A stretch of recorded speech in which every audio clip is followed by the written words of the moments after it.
Berikutnya syarat yang ketiga adalah ikhlas dalam bersyahadat, alias syahadatnya itu diucapkan semata-mata karena dia mengharapkan ridhonya Allah Subhanahu wa taala. Karena syaratnya adalah ibadah.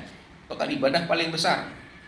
Sebagaimana ibadah-ibadah yang lain harus dilakukan atas dasar harapan terhadap ridhonya Allah, terhadap pahala dari Allah, demikian pula syahadat. Dalilnya, wa ma umiru illa liya'budullaha mukhlishina lahuddin hunafa. Surat Al-Bayyinah ayat 5. Mereka tidak diperintahkan oleh Allah untuk ibadah dengan ibadah yang sembarangan, bukan.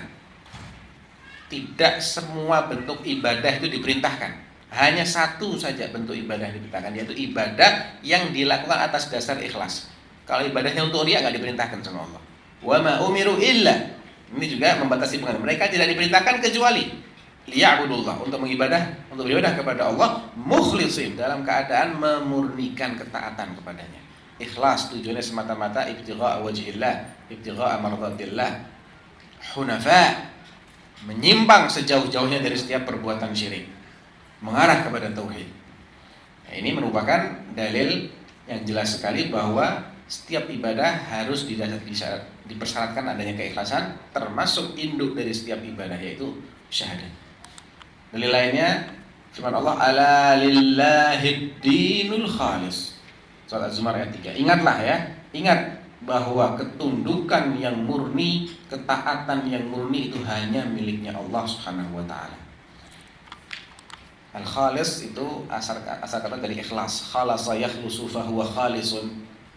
Murni, enggak ada campurannya sama sekali. Lillahi ta'ala, hanya Allah yang diharapkan. Dari hadis, dalilnya adalah hadis riwayat Imam Bukhari. Nabi bersabda, as'adun nas bisyafa'ati yaumal qiyamah. Hadis Abu Hurairah, bahwa orang yang paling berbahagia akan mendapatkan manfaat dari syafaat yang aku mintakan untuknya pada hari kiamat. Siapakah orang itu?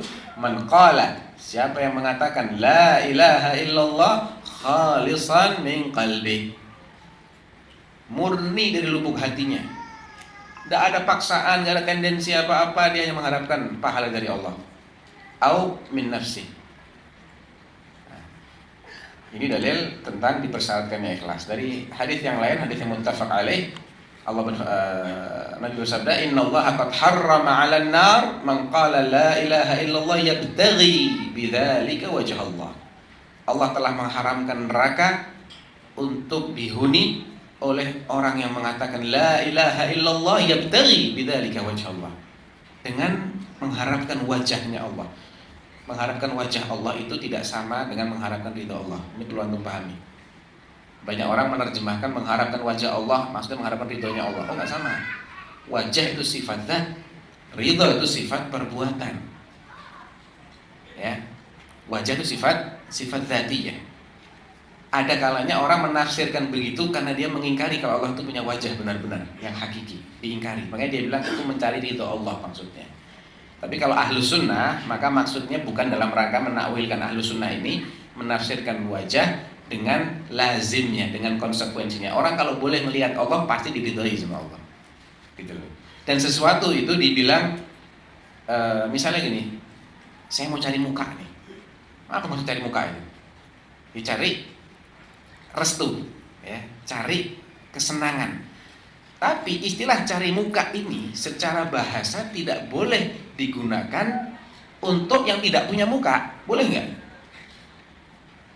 Nggak punya muka kok dibilang saya mau cari mukanya dia. Kalau dia nggak punya muka nggak boleh dong. Salah secara bahasa.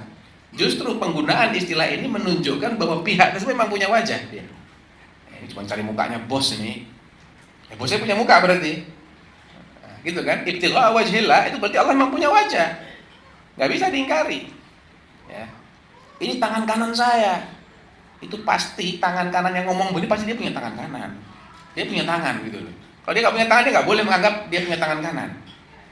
Jadi adanya penakwilan itu sebetulnya adalah pengakuan secara eksplisit bahwasanya Allah itu memang punya tangan. Allah itu punya wajah. Tapi wajah Allah beda dengan keridhaan. Kalau wajah itu sifat zat, kalau ridhaan itu sifat perbuatan. Tidak semua yang diridhoi oleh Allah berarti dia bisa melihat wajahnya Allah, enggak. Tapi kalau sudah boleh melihat wajah Allah pasti diridhoi oleh Allah. Baik. Pembatalnya apa kira-kira? Pamrih, gak ikhlas, ingin cari keuntungan duniawi, riya. Riya itu supaya dilihat, sum'ah itu supaya didengar, dan semisalnya. Ini akan membatalkan seperti syahadatnya orang-orang munafik.